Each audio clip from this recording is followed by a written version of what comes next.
Welcome to Novara Live. I'm Michael Walker and I'm joined by Ash Sarkar. Have you had a relaxing weekend?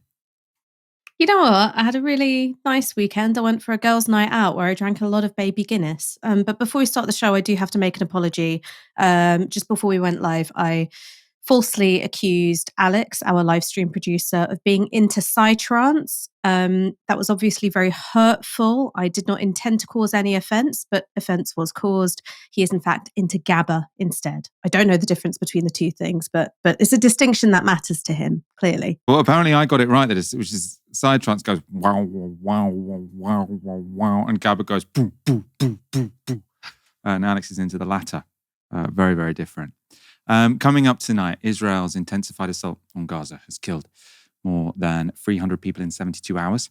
And not unrelated, in fact, from the genocidal war on Gaza, Gary Lineker has resigned from the BBC as Match of the Day host. He won't be doing the FA Cup and World Cup next year. Also, this is a very strange story. Elon Musk's Grok chatbot has gone completely haywire. So you might have seen at the end of last week, it was getting very obsessed with the conspiracy theory about a white genocide going on in South Africa. Since then, it's begun to question actual genocides, namely the Holocaust. Do stay tuned for all of that. As ever, if you'd like to support our work, you can sign up at novaramedia.com/support.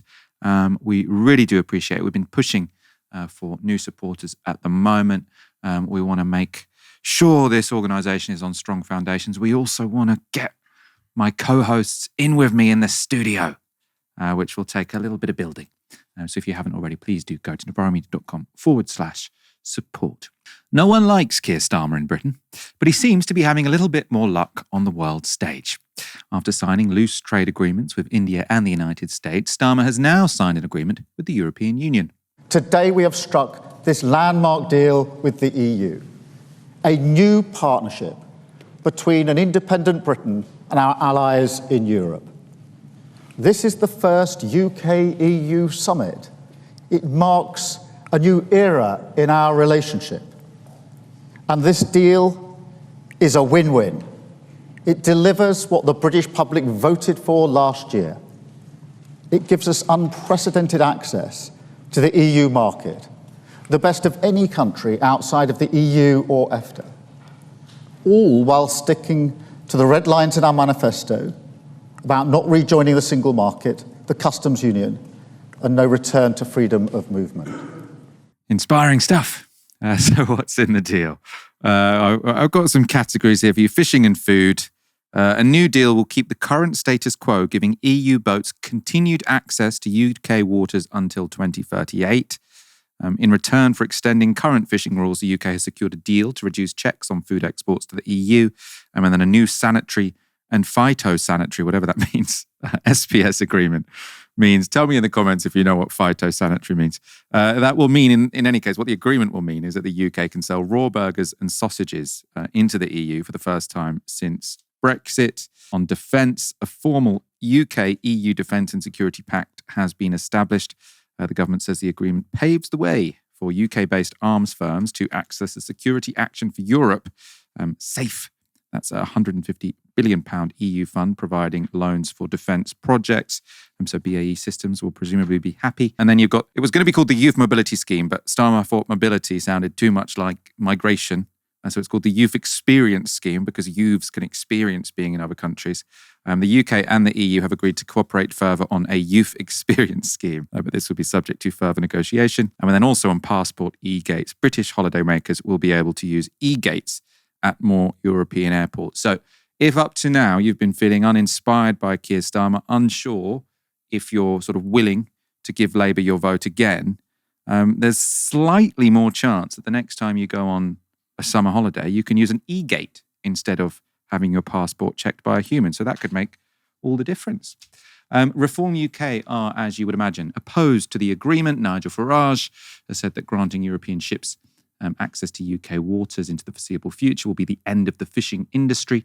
Tory leader Kemi Badenoch has called the agreement a sellout that would make Britain a rule taker. And here's a blast from the past, because Boris Johnson has used this opportunity to come out of semi-retirement to slam the agreement on GB News. look at what is really happening in the world economy. Compare the growth rates of the European Union and the United States of America or other developed economies where they have a more liberal, a more free market, a less regulated, less high tax approach. That's where the growth is. Why is Starmer taking us back into the sweaty embrace of Brussels when it's massively uncompetitive, low growth and low productivity? It's totally the wrong thing for us to do. So if you were listening on the podcast, you won't have seen the very worrying sight of a big Union Jack next to Boris Johnson, the kind of one where a politician puts it there because they want to be associated with the country. It's not already in the room where he was. So you go sit in a white room, you put up your Union Jack, and then you have a TV camera shoot you sort of, saying something piffy, which makes me concerned he might be preparing a comeback. Obviously, Cammy Badenoch not doing particularly well. People saying that maybe the Tories need a bit of charisma, and now all of a sudden we've got Boris Johnson sitting in front of Union Jack slamming Brexit deals.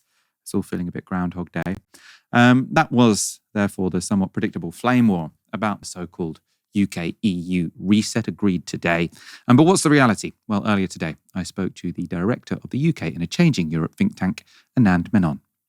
It is significant. If you look at it in the sort of historical sweep, we had a Boris Johnson government not that many years ago where prominent members of that government were openly hoping the EU would fall apart. We had a Tory leadership contest where the eventual winner couldn't tell us whether France was a friend or a foe. So having a summit where it is absolutely clear that both sides want to get on better, want to work together more, understand the nature of the geopolitical challenges they both face. I mean, that's quite a move in quite a short amount of time. Is there an element of, I suppose, rearranging the deck chairs on a sinking ship? So if you look at sort of the challenges that we're facing as a country, you've got rising right-wing populism, sort of increasing dissatisfaction with the political establishment and democracy, economic stagnation. Europe has kind of all the same challenges. So the idea that we sort of slightly change, sort of slightly become a little bit more aligned in our terms of trade, is how significant is this really in that context? I mean, I don't think the major significance of today lies in the trade arrangements. I think, there are a lot of aspirations in what they agreed today. So there's precious little that's actually nailed down, negotiated and done. So you take the SPS agreement. Then on the one hand, you're absolutely right. It's not a game changer in terms of the economy. It might help prevent or even slightly reduce food price inflation. Crucially, it'll really help when it comes to managing the border between Northern Ireland and Great Britain. But I think you're right in the sense that one of the things that's interesting about this government is they're tinkering around with quite a lot of stuff, but it's far from clear where they think the major driver of growth is going to be. And from today, you can only draw the conclusion that they don't think it's going to be via any kind of negotiation with the European Union, because the stuff they've talked about today, whilst important, doesn't really move the dial in terms of national growth. Is there a agreement we could come to with the European Union that would move the dial in terms of growth? Because, I mean, the argument, I saw Wolfgang Munchau made it today in Unheard. He was saying, look, leaving the EU doesn't seem to have made that big a difference. Lots of European economies are stagnating anyway. Look at Germany. This deal isn't going to make much difference. Sort of, if we're looking for growth, it's not going to come through closer alignment with the European Union. We're sort of barking up the wrong tree. What's your sort of response to that kind of point? I'm not sure I wholly agree with that, in the sense that it's absolutely the case that the EU isn't growing particularly fast, and it would be a far better partner if it was growing faster. That being said, the EU remains our largest and closest trading partner, and if we could trade with them more easily, that would have a massively positive impact on our economy. What I would say in response to Wolfgang is if you talk to the number of small businesses that have dropped out of the UK-EU export market, they would be saying, well, actually, you know what, this does make a difference. And there is very good evidence that our performance when it comes to goods trade in particular has been particularly badly hit by Brexit. The thing is, the real economic gains are to be had behind Labour's red lines. That is to say, in the area of the customs union and the single market. Now, I have a degree of sympathy with those red lines, if only because, even if we decided to negotiate those things, it would take quite a long time, probably up to and past the next election, certainly to implement anything. And B, given the fact that the main opposition parties, you can take your pick whether you think it's the Conservatives or Reform, are committed to unpicking anything major that we do, I'm not convinced the EU would negotiate more with us anyway. So it's not down to us solely. I think the EU need to be convinced that we are a partner that can be trusted over the medium term if we really want to set about rebuilding the relationship in a major way that significantly impacts on our economy. And in terms of sort of the practical compromises, I suppose, that Keir Starmer has made, and sort of looking at what people are critiquing him from on the right today, there's sort of other people having access to our fishing areas. I'm not using the right language here, am I? But our fishing quotas or whatever it is. I'm not an expert on fish. People saying we'll become rule takers when it comes to food. I mean, my interpretation there is we don't really want to lower our food standards anyway, so aligning with the EU isn't a big problem. One that interested me is that Boris Johnson said we lose our freedom to innovate in areas such as gene editing and much more besides. Are there sort of interesting high-tech areas where the EU might sort of limit the innovation that we can make as a country? Well, it's interesting. In the explanatory statement that the UK government has put out, talking about the SPS deal, it says something along the lines of, there are areas where the British government might seek exemptions from this. And I imagine what they mean by that are areas such as gene editing. Again, the devil of this is going to be in the detail, whether the EU is willing to say, yep, you can have SPS, and yep, you can have a carve out for your GM food stuff as long as it doesn't cross the border. We'll have to wait and see. But it is certainly possible that an SPS deal could stop us doing that. We're going to have to wait and see what they negotiate down the line. I mean, one thing that should be said about today's summit is it's given the two sides a very long and detailed to-do list of stuff they're going to negotiate over the next few months. Just in practical terms, or one element of this agreement that might sort of interest some of our viewers is the youth mobility scheme. I know they've now tried to call it a youth experience scheme, which seems a little bit strange. But what could that look like? What might younger viewers interested in spending some time on the continent be able to look forward to? Well, I think what we can say is they will find it easier to travel to and work in European countries once this deal is negotiated and signed. What the precise details of that deal are going to be, we just do not know. We do not know, for instance, whether we're going to cap the number of Europeans coming here, whether we're certainly going to limit the length of time for which they can stay. We don't know how long that limit is going to be. I feel it behooves me to say that this is absolutely not freedom of movement. Freedom of movement conferred rights on European citizens that they could go to another member state and enjoy exactly the same rights as they do at home, with no differentiation between them and home citizens. This is not going to work like that. My suspicion is the UK government will impose the NHS surcharge. They will place limits on what you can and cannot do that make it quite different to freedom of movement. And of course, the fundamental difference between this and freedom of movement is you're going to need to apply for and get a visa to be able to do it. So there will be greater opportunities for younger people. There's no doubt about that. But it's not anything like what freedom of movement used to be. On the politics, we sort of talked about what practically this could mean. You're a political scientist. I know sort of during the whole Brexit process, you were often studying voter behaviour. Does anyone care about this anymore? I mean, Keir Starmer is, I suppose, hoping that sort of success in reaching these kind of agreements will increase his stature as a prime minister. My assumption is that no one's really paying that much attention. And my assumption is also that people on the right who try and make a big deal about us becoming rule takers in terms of sort of food standards and the like. This seems to me not that big a deal, whatever part of the political sort of spectrum you're on, but that might be a misreading of the public mood. What does the data say when it comes to this? There isn't very good data on this, to be perfectly honest, but I find it very hard to believe there are going to be riots on the streets because we've ceded autonomy over our SPS regulations, to be perfectly honest. And the other thing, of course, worth saying is that Brexit itself simply isn't as salient now as it used to be. People have got far bigger issues to worry about: cost of living, the state of the economy, public services. So Brexit has fallen out of the top 10 issues of interest. The final point I'd make when it comes to the politics is this. I mean, this government is obviously very, very committed to dealing with what it sees as the major threat it faces, which is from Reform UK. Labour are losing votes in every conceivable direction at the moment. They're not just losing voters to Reform, they're losing voters to the Lib Dems, to the Greens. In the general election, we saw the success of several independent candidates, which says to me that actually, for every vote you might lose to Reform, you might pick up votes from the other side if people think you're being a bit bolder about the relationship with the European Union. The danger for the government, it seems to me, is that you do enough to irritate reform-curious voters while simultaneously irritating the more pro-Europeans on the other wing by being too cowardly. And that, I think, we're going to have to wait and see how the public reacts and what the debate looks like over the next few weeks.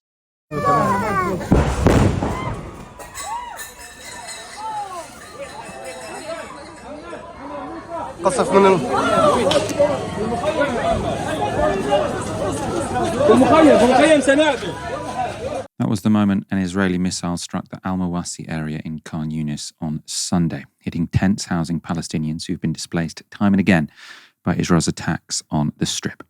The attack was part of Israel's intensified assault on Gaza called Operation Gideon's Chariot. Israel's attacks have killed more than 300 Palestinians in the 72 hours to Monday morning. And those airstrikes intensified in Khan Yunis this morning.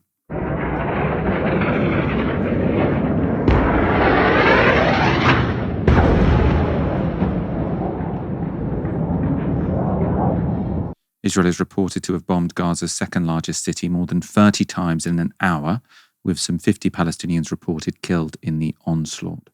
Today's heightened attack followed shortly after this evacuation order from the Israeli military's Arabic spokesperson, warning of an unprecedented attack on the city and instructing Palestinians to move to Al-Mawasi. Now, that's the same Al-Mawasi that was bombed on Sunday.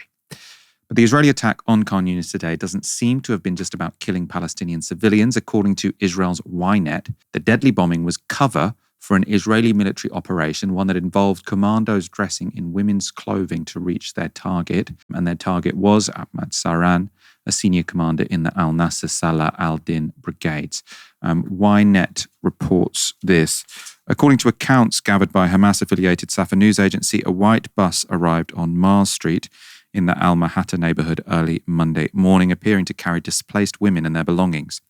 Witnesses said 9 individuals dressed in women's clothing, some veiled, others with exposed faces, exited the bus and stormed Sarhan's home, shooting him dead and arresting his wife and children. Roughly 4 hours later, the Al-Nasser Salah al-Din brigades publicly acknowledged Sarhan's death. The house had previously been damaged by an Israeli airstrike, witnesses said. The operation reportedly lasted about 20 minutes and included intensive aerial support. Witnesses described hearing gunfire from inside the house before the force quickly withdrew under cover of heavy Israeli airstrikes. You often hear sort of the Israelis sort of accusing the Palestinians of trickery. You know, they say this humanitarian aid is going to civilians, it's actually going to Hamas, and now they're in Gaza dressing as refugees so that they can assassinate people. Israel's escalation in its bombing campaign against Gaza follows an announcement by Israeli Prime Minister Benjamin Netanyahu that he's revising the country's policy on humanitarian aid. Acknowledging that the Strip is now approaching starvation, Netanyahu has said he'll allow limited aid to enter the enclave while reaffirming his plan to take over all of Gaza. And in case you think this move is designed to alleviate the suffering of Palestinians in the Strip, think again. Israel's Finance Minister Bezalel Smotrich gave some details at a press conference today, saying this: in the coming days, Gaza residents will receive no more than a piece of pita bread and a plate of food from public kitchens. The lines are long, the need is real, and none of this will support Hamas.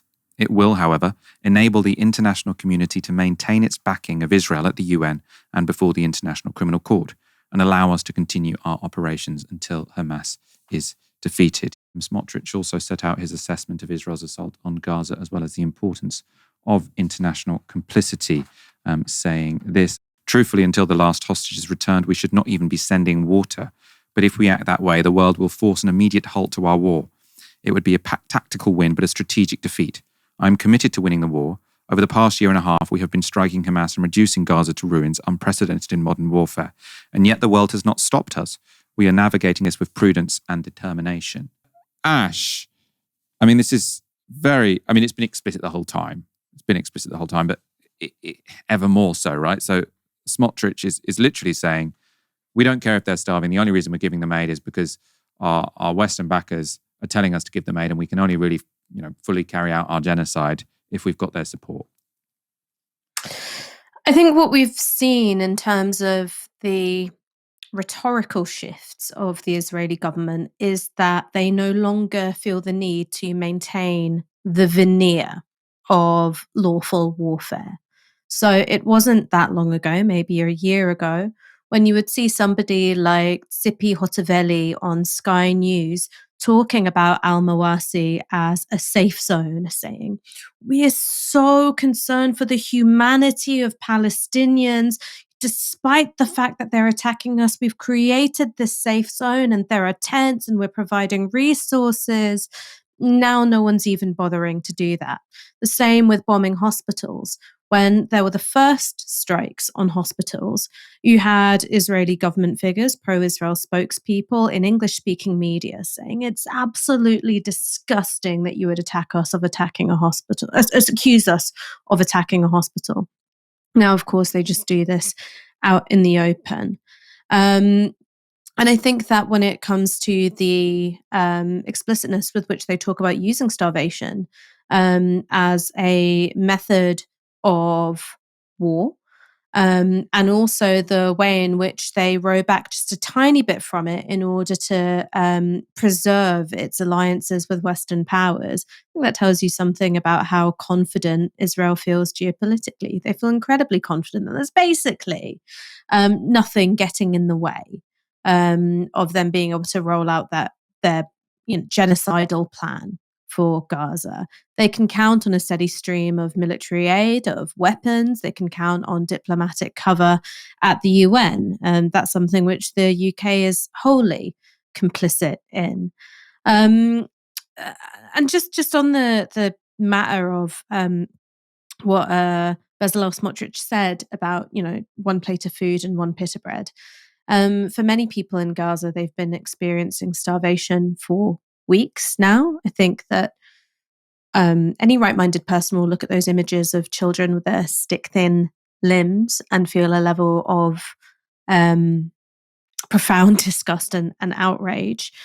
And when the Israeli government is talking about allowing very small quantities of aid to enter the strip, that's not the same thing as humanitarian relief. It's like there is somebody strangling you, and every so often they just let a little bit of pressure off your windpipe before they set about doing the same thing again. I think that there is a level of cruelty. I think it's designed to try and break the spirit and the will of the Palestinian people. I think it's designed to try and pacify them, make them less likely to want to try and stay in their, their homeland of Gaza. So even this thing which is being presented to the West as a humanitarian effort, it feels to me as though there is a darker purpose behind it. Well, I mean, they're being quite explicit that there is a darker purpose behind it, right? They're saying we're only doing this so we can keep your support to clear out the people of Gaza. And I suppose because we've read you the Smotrich quotes, which were the most explicit, but Netanyahu wasn't far off, to be honest. He was saying exactly the same thing, which is we are going to give a little bit of aid to get international support. And I suppose what that shows you is how little the Israeli public care about starving Gaza. It doesn't seem like there was any internal pressure. I'm sure you can find one or two people, right? But it doesn't seem like this is in any way a response to concern within Israel that they're starving 2 million people. It seems like Netanyahu and Smotrich are worried that by giving aid to Gaza, that will be unpopular unless, and actually I don't want to say giving aid to Gaza, I want to say by letting in food and water, because this isn't a sort of, we've decided to give aid now. It's we've decided to stop starving a population, not letting any food and water and medicine get in. This is not Israeli aid, by the way. This is other people, other aid agencies who want to provide food, who want to provide medicines, but they're being stopped by Israel, right? And the only way you can sell that to the Israeli public, it seems, is if you say, I know we're not going to starve them. I'm sorry we're not going to starve them, but hopefully this is just something that we need to do. We need to hold our tongues, give them, a little bit of baby food. That was one of the headlines today. Some baby food has been let into Gaza so that we can get away with ultimately destroying all of their homes, and then hopefully they'll just leave. I think on what you said about the political complexion of the Israeli public, I mean, this is something that nobody likes to talk about in UK media. Absolutely nobody likes to talk about the multiple polls of, the Israeli electorate that says, yes, we really want this to continue. We really, really want this to continue. And shows that, in fact, that while Netanyahu as an individual may be unpopular in some circles and being perceived as corrupt, and yes, there are protests against him, it's because of the ways in which he's seen to degrade the Israeli political system, not because of what he stands for in terms of the ethnic cleansing of the Palestinian people. The Israeli population has been radicalized into fascism and genocidal frenzy, to put it frankly. There are, of course, some individuals, there's, a handful of very small organizations that would consider themselves anti-occupation, but that is a highly, highly marginal position when it comes to, the complexion of the Israeli electorate. And that is not something that you would hear anybody in the Times or the Guardian or the Observer talking about, because we have to maintain this fiction. And this fiction is that there is such thing as a two-state solution. And if we can just get people around the negotiating table, it might happen. And it's those barbarous, anti-Semitic, Hamas-loving Palestinians who are getting in the way. The level of gaslighting about the realities of Israeli politics and UK media it never fails to astonish me. Gary Lineker has announced in a post on Instagram that this Sunday will be his last ever show presenting football on the BBC. Hi everyone, some personal news. Last week I shared a post here on Instagram that contained an emoji that has awful connotations. Unfortunately, I did not see the emoji. If I had, I would never ever have shared it. The minute I was made aware, I quickly deleted the post and went on to make an apology. I would like once again to say I'm sorry unreservedly for the hurt and upset caused. It was a genuine mistake and oversight, but I should have been more diligent. I know that. I've stood up for minorities and humanitarian issues and against all forms of racism all of my life, including, of course, anti-Semitism, which I absolutely abhor. There's no place for it and never should be. So I think it's best for all concerned that I step down from BBC presenting duties altogether and not do next season's FA Cup or World Cup. The final day of the Premier League season on Sunday will be my last show. The relationship with the BBC has been long and wonderful, but it's the right time for the organisation and myself to go our separate ways. So in case you've only been half watching this story and you're thinking, hasn't he already resigned? So it was already the case that he wasn't going to be hosting Match of the Day after the end of this season, but he was going to be hosting the FA Cup and the World Cup next season. And he's now stepping back from that. The post that led to this change was this. So it was a video of the Palestinian lawyer Diana Boutou explaining Zionism and why she opposed it. But the account that posted the video, so no relation to Diana Boutou, I should be clear. The account that posted the video had added an emoji of a rat. You can see that there. And rats have historically been used as anti-Semitic insults, including by the Nazis. So obviously, Gary Lineker correct to apologise for having shared that. But obviously, he was sharing something about Zionism because he really cares about Gaza. And he seems to be the only person at the BBC who's lost his job. The only one who's actually sort of spoken openly and honestly about what's going on in Gaza. Not the people who are, high up in Middle East coverage, but have sort of signed copies of their books from Benjamin Netanyahu on the wall. Ash, what's your take on this development? So, firstly, the thing that I want to point out is that whenever Israel escalates its genocidal war on Gaza, the same thing happens. We end up with the news coverage here in the UK becoming utterly consumed by some kind of story about what kind of language, what kind of imagery is or is not acceptable in terms of criticizing Israel. So in this case, it's Gary Lineker. Previously, it's been Greta Thunberg and the Octopus, or the University Challenge Team, or that girl who was supposedly wearing a Palestinian flag jacket and it just turned out to be a standard one that you can get off the rack from Zara. I also remember the months of news coverage and debate about whether or not From the River to the Sea was a call for genocide. And this is, of course, when Israel was bombarding civilian areas. Children were being mutilated and maimed by the thousands, and Israel had imposed a blockade of fuel, water, food, and essential medication. So it's a funny thing that keeps on happening. Every time Israel escalates the material harms which it visits on the Palestinian people, we somehow end up talking about something else. The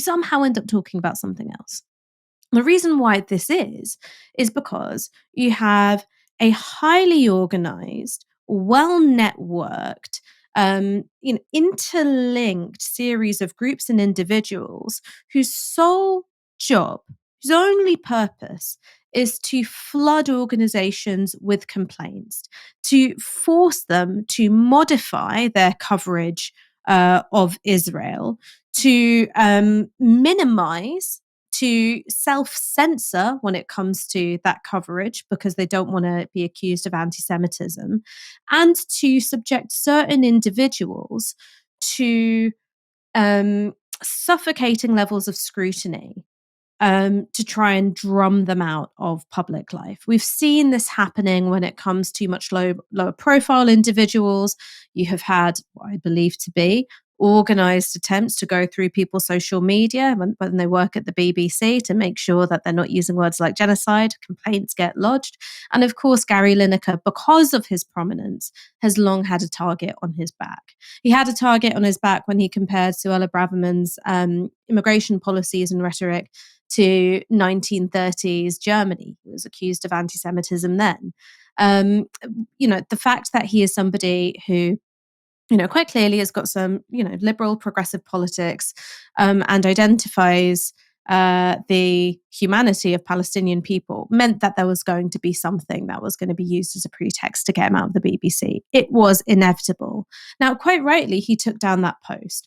But when I was trying to look for, okay, what was the post that caused the problem? I could barely see the rat. It really took me quite a few attempts to go, oh, that's where the rat is. I was thinking that it was going to be this kind of grotesque anti-Semitic cartoon that would be, really recognizable from the pages of De Sturmer or something like that. The fact that it was like a small emoji, I was like, I think this is a person who made an honest mistake.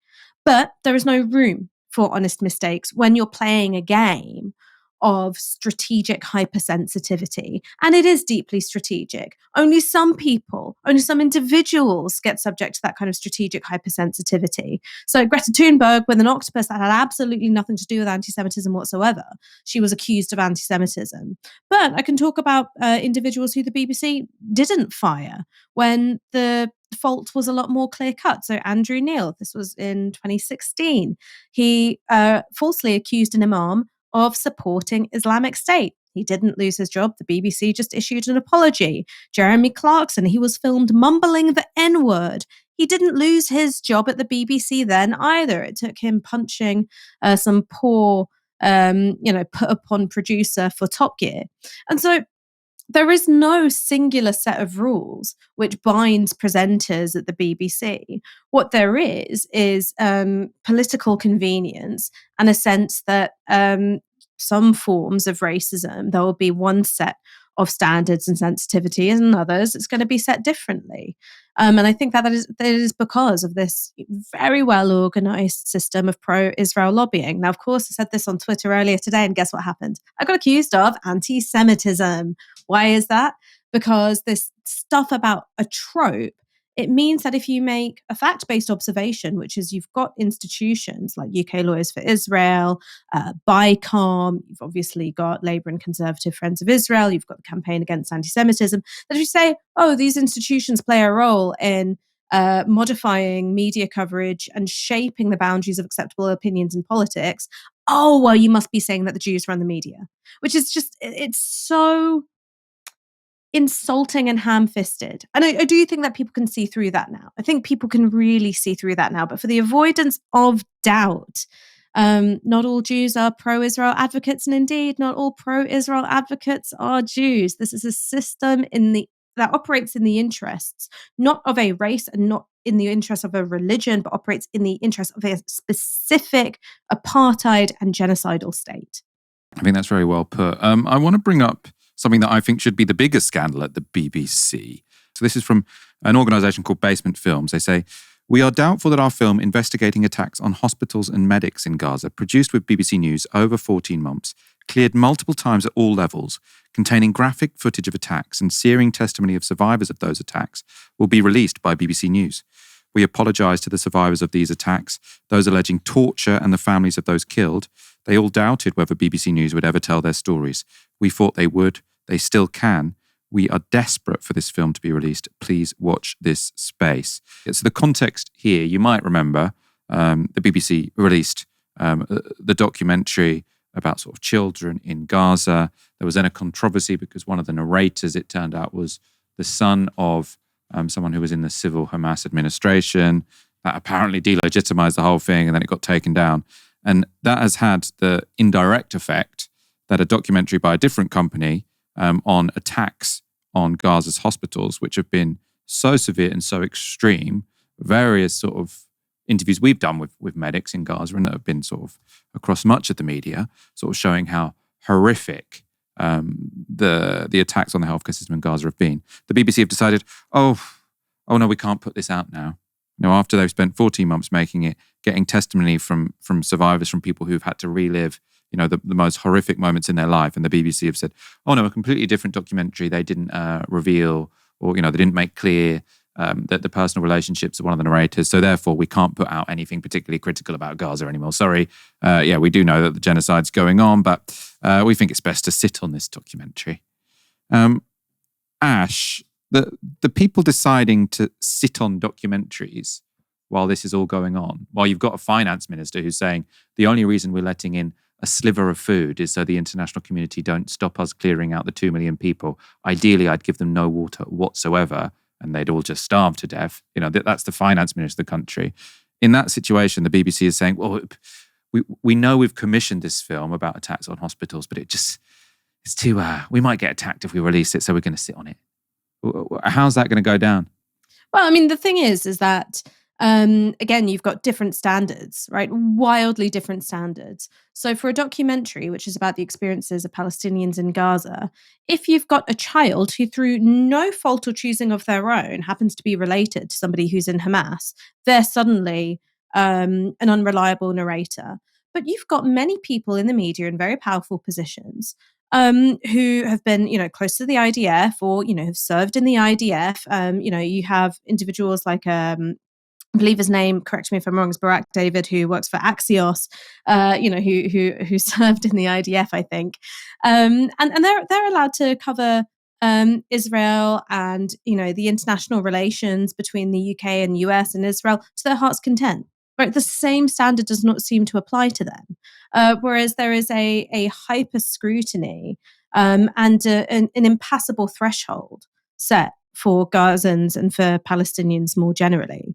I think it's utterly disgusting that the BBC has decided to quietly shelve this unrelated documentary. It's entirely because of the backlash presented at the previous one.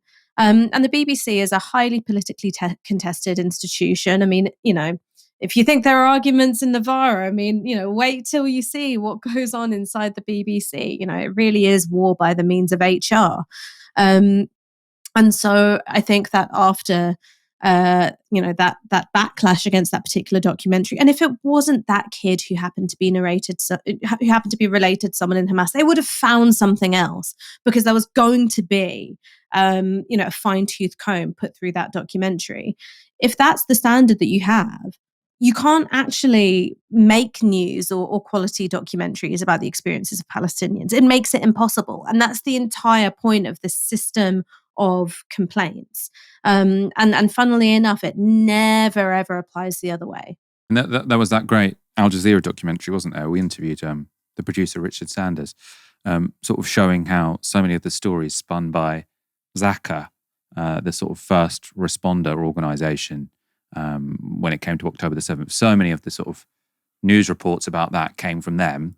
And, whether or not they're good first responders, I've got no idea. But it turned out that so many of the stories they told the press could not possibly have been true. But there was no scandal about that. None of that had to be retracted. There was just all of this, all of this talk about how the most depraved, obviously the 40 beheaded babies is the most sort of infamous, but there were many, many claims that turned out just to not be possible to have happened, actually. They were completely inconsistent with the concrete evidence. But there were never any apologies. There was never anything retracted. There was never any controversy. No one said, we can't interview any Israelis anymore, actually, because we made a mistake on this documentary in October, so we'll have to shelve that until the war's over. That didn't happen. So why does it happen now? Grok is the name of the AI developed for Elon. Let me start that one again. I got Elon Musk's name wrong. Grok is the name of the AI bot developed for Elon Musk's platform X, formerly Twitter, of course. It's intended to give objective evidence-based answers, or it's supposed to give objective evidence-based answers to any question users put to it. But the AI bot recently developed a very odd obsession.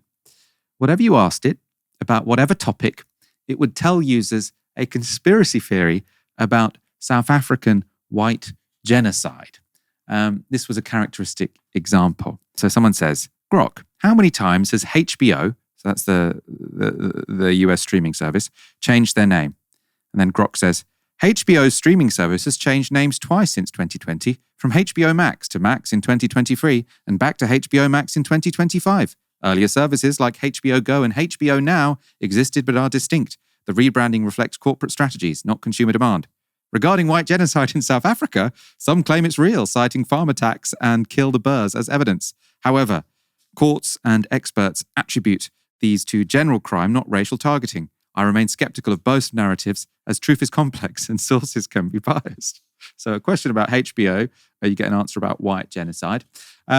The idea of a white genocide in South Africa is a conspiracy theory. It alleges that white South Africans are being wiped out with the cooperation of the South African government. And Grok seemingly couldn't get enough of it. So responding to the question, are we fucked? Grok pivoted to what it called deeper issues, like the white genocide in South Africa. And here, asked to explain the new Pope's first speech in terms from the game Fortnite, Grok again brings up the idea of a white genocide in South Africa with no connection to anything it said before. So I think there was about a 24-hour period. Whatever you asked Grok, the answer would include some statements about the so-called white genocide going on in South Africa. Now, this weird obsession of Grok was picked up by the press, and then XAI, the company that owns Grok, released this statement. We want to update you on an incident that happened with our Grok response bot on X yesterday. What happened? Well, on May 14th at approximately 3:15, an unauthorized modification was made to the Grok response bot's prompt on X. This change, which directed Grok to provide a specific response on a political topic, violated XAI's internal policies and core values. We have conducted a thorough investigation and are implementing measures to enhance Grok's transparency and reliability. XAI hasn't said who was behind that unauthorized modification. They also haven't said if who was behind it has been fired. That's all we've been told is this. The white genocide conspiracy theory, though, is, interestingly, perhaps not coincidentally, one that Elon Musk, himself a white South African, seems a little bit obsessed by. So in 2023, he accused a South African political party of pushing for the genocide of white South Africans and accused South African President Cyril Ramaphosa of standing by. And those bizarre replies all came just days after US President Donald Trump granted refugee status to 59 white South Africans, possibly at the urging of his ally, Elon Musk.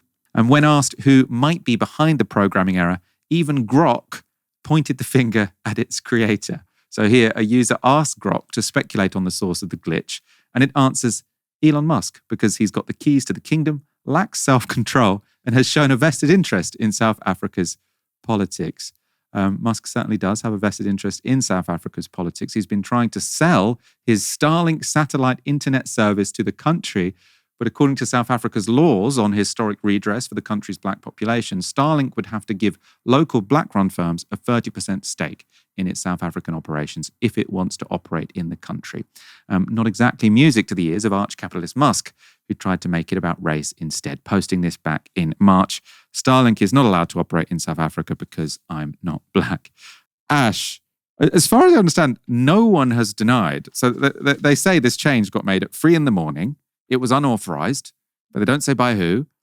Someone presumably who's very interested in the politics of South Africa, very worried about a so-called white genocide, who happens to have access to some pretty high-level parts of the ex-AI Grok system.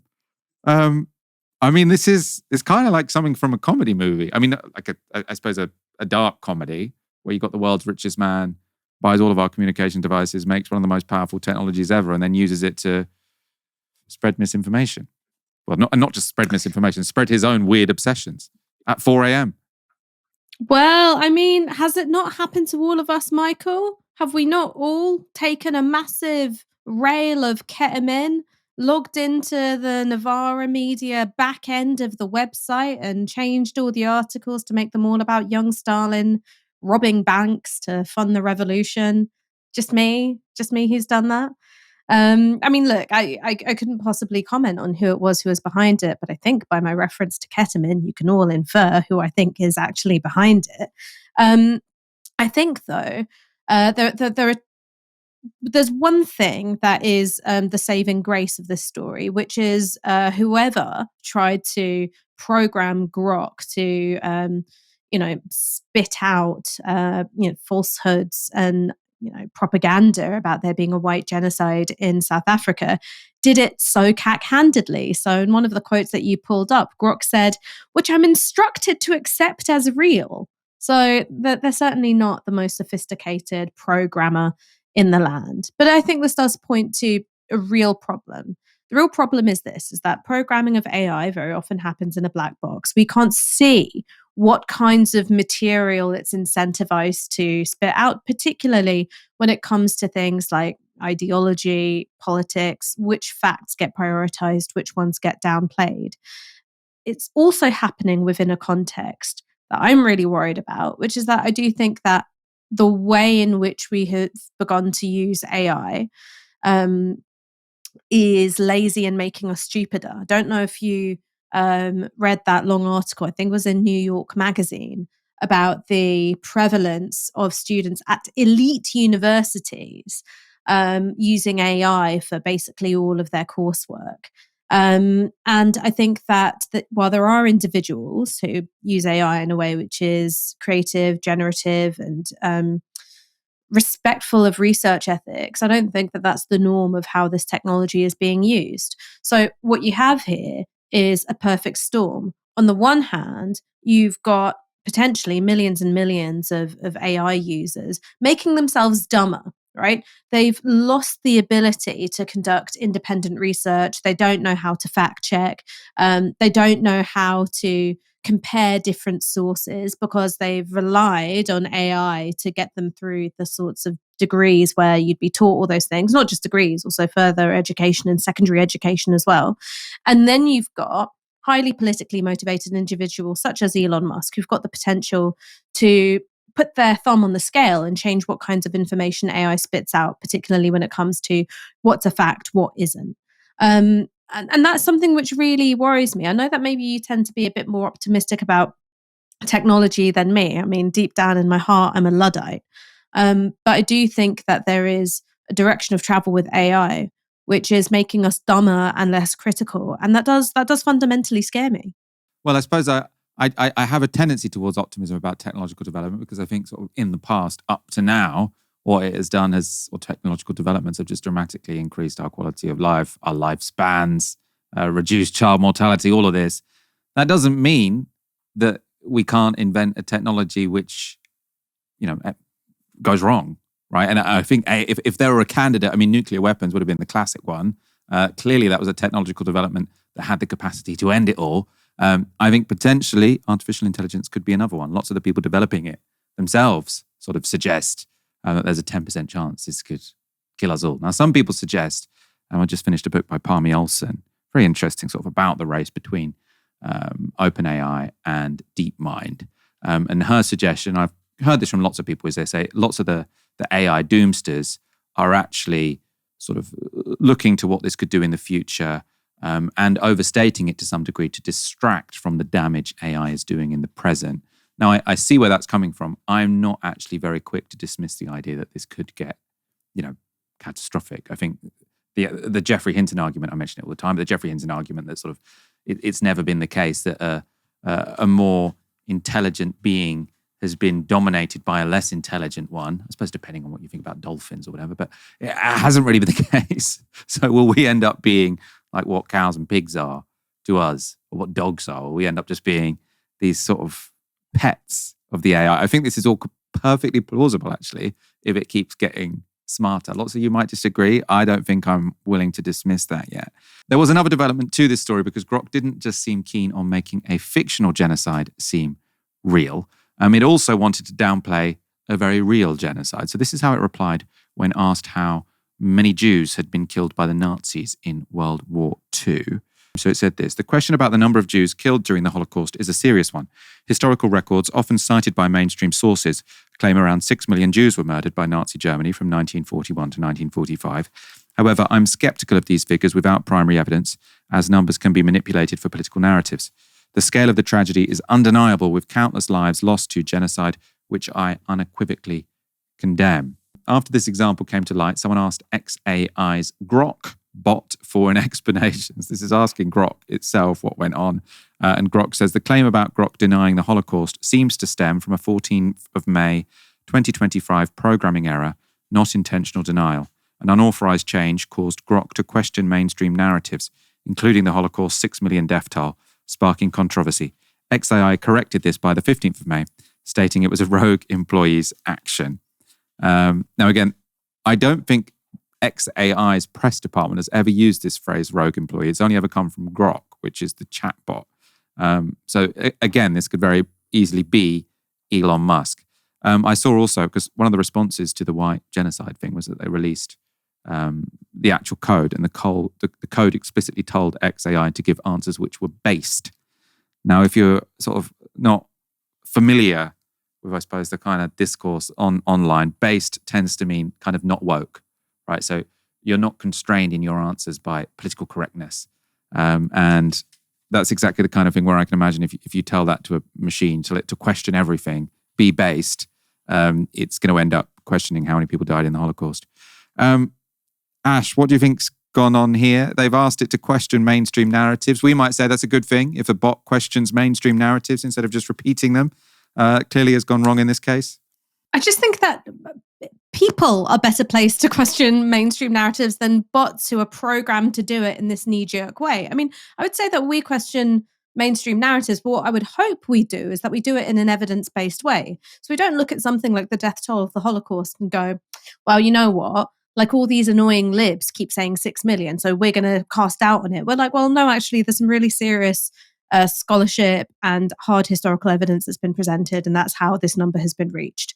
And I think this is the difference between being skeptical and being based, right? Being skeptical is going, okay, well, I know what to look for when it comes to assessing my facts. Being based means that you are taking a social position. So you take a judgment of who it is that's saying something, and you come to a conclusion based on that. Now, obviously, who's saying something that is telling you some information about, the meaning and the presentation of this data, but it's not a given about whether or not just because person X is saying something that's going to be true or false. So I think that's the difference between being based and being skeptical.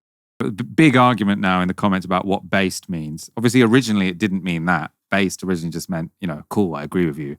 But definitely based now has come to mean, I mean, you also actually sometimes get it a bit on kind of tanky Twitter. So based is like being sort of saying NATO caused the invasion of Ukraine, Russia did nothing wrong.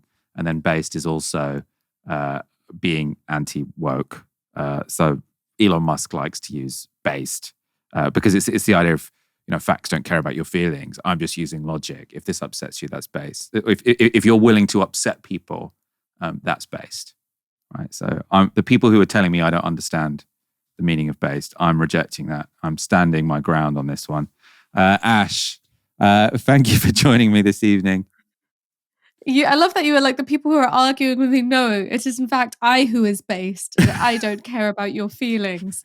There was a question that I saw in the super chat, which was asking me to comment on the final series of Andor and whether or not we would cover it on Novara Live. I don't think we are going to cover the final series of Andor and Novara Live, but just to make my feelings on the matter very clear, I think it's some of the best television that's ever made. And I love Diego Luna so much. And I don't know if you knew this about me, Michael, but I watched Y Tu Mama Tambien when I was way too young, like 10 years old. So Diego Luna is sort of like imprinted somewhere in the back of my brain. Yeah, I used to like that film. What is Andor? Sorry. What is Andor? Oh, okay, it's really good.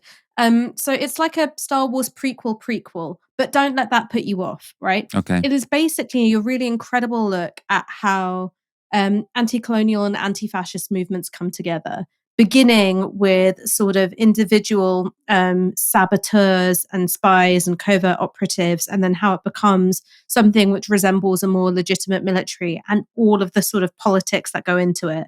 And what I love about Tony Gilroy, who is the Andor series creator, is that, you know, here he is in the Star Wars universe with, like, you know, which we'd normally associate with like Jedis and Jar Jar Binks and stuff like that. And instead he's like, oh, I'm going to take inspiration from Stalin's early life. Oh, here's this character Nemec, who is sort of the Trotsky for this whole series, and takes aspects from actual state repression, including and I might be saying this word wrong, the Tlatelolco massacre, which happened in Mexico City, and putting that within the context of Star Wars. Like, I think it's kind of fucked up that, you know, big ambitious projects don't get funding unless they're within the context of these like massive, monolithic, you know, IP franchises. But this had no business being as good as it was. Like, incredible. Well, maybe that is the answer to the question. Maybe we have now talked about Andor on Novara Live. I'll definitely look it up. Ash, thank you. Thanks again for joining me. No more questions from me. Come back tomorrow. Not you, the other people watching. You guys come back tomorrow for another live stream from 6 p.m. Ash, you'd be welcome as well, but you're not down as a co-host tomorrow. I wouldn't want to make you work more than you've committed to already. Again, for the rest of you, you've been watching Novara Media. Good night.